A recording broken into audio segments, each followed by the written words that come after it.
HSBC small cap 2000, SBI ELSS tax saving, quant small cap, Motilal Oswal का mid cap, LIC का large and mid cap और HDFC का large and mid cap यहाँ 2000 रुपए की SIP, Franklin India flexi cap 2000 की SIP, ICICI Prudential large cap 2000 की SIP, HDFC का मिड कैप जिसमें भी 2000 की सिप है, अभी खत्म नहीं हुए हैं। HDFC फोकस्ड फंड भी है, इन्वेस्को इंडिया का कॉन्ट्रा फंड है, महिंद्रा मनु लाइफ का मिड कैप फंड है 2000 की सिप, निप्पॉन इंडिया के स्मॉल कैप में भी 2000, ऑलमोस्ट सब में 2000, पारिक का फ्लेक्सी कैप इसमें भी 2000 है, और LIC का मिड कैप में कह रहे हैं कि 93% का मुझको रिटर्न मिला है, इसको मुझे कंटिन्यू करना चाहिए या नहीं करना चाहिए। ओके, टारगेट है 1 करोड़ इन 8 years।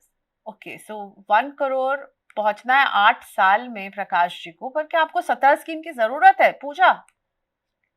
I think Priyanka, I think आपके पास भी आंसर है इसका कि इतनी स्कीम्स रख के, इतना चर्निंग, इतना पोर्टफोलियो में इतना क्लस्टर रख के कुछ अलग नहीं होने वाला है। ज्यादा से ज्यादा आपको मैनेज करना, उसको रिव्यू करना, ये सब हो जाता है। सो एक तो देखो स्कीम भी ज्यादा है, सेक्टर्स मतलब जो मार्केट कैप है वो भी रिप्लिका हो रहा है। लार्ज एंड मिड कैप के 2-3 है, मिड कैप के 2-3 है, प्लस AMC भी डाइवर्सिफिकेशन नहीं होता है। HDFC का मेरे ख्याल से लार्ज कैप भी है, HDFC का मिड कैप भी है, HDFC का फोकस्ड भी है। फोकस भी आप है, ही हाँ। सोच लीजिए कि HDFC वाले जब large cap mid cap focused, काफी टाइम फंड मैनेजर्स भी सेम हो जाते हैं, और प्लस HDFC का कैटेगरी लार्ज वाइज कैप भी भी और लार्ज रेप्लिका एंड हो मिड जाता है। कैप भी है।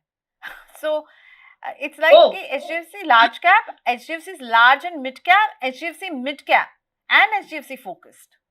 नहीं, सो सी यहीं पे क्लैरिटी है कि भाई हम क्या कर रहे हैं। हम जो पर्टिकुलर AMC एक मार्केट कैप, एक लार्ज कैप को आपने उसको डाला हुआ है, फिर आप उसी के लार्ज एंड मिड और मिड में भी डाल रहे हैं।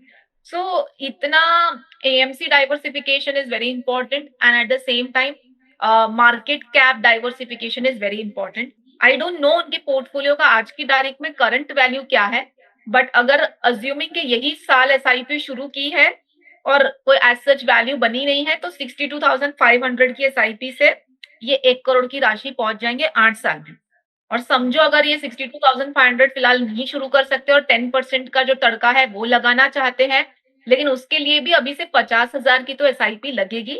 एंड आई थिंक इनकी करंट SIP कुछ 35,000 है। सो देर इज अ गैप। या तो आप ये गैप फिल कर सकते हैं एक SIP अमाउंट बढ़ा के, तो वो करिए, या तो फिर 2 साल से आपको आपका जो टेन्योर है वो एक्सटेंड करना पड़ेगा। आप ही के पोर्टफोलियो से 5 फंड्स बता देती हूँ जो कंटिन्यू करके आप इजीली पहुंच जाएंगे। ज्यादा क्लस्टर या ज्यादा कॉम्प्लिकेट नहीं करना है। Parag Parekh flexi cap, Nippon small cap, Invesco contra, HDFC focused, ICICI large cap and Motilal mid cap, ये आपके पोर्टफोलियो में आप रखिए एंड इक्वली SIP को डिवाइड कीजिए। मतलब अगर मैं 50,000 बोल रही हूँ तो 5 स्कीम अगर है तो 10-10 हजार की 5 स्कीम रख के, and then you are sorted. इसको ज्यादा दिमाग ही नहीं लगाना है बस।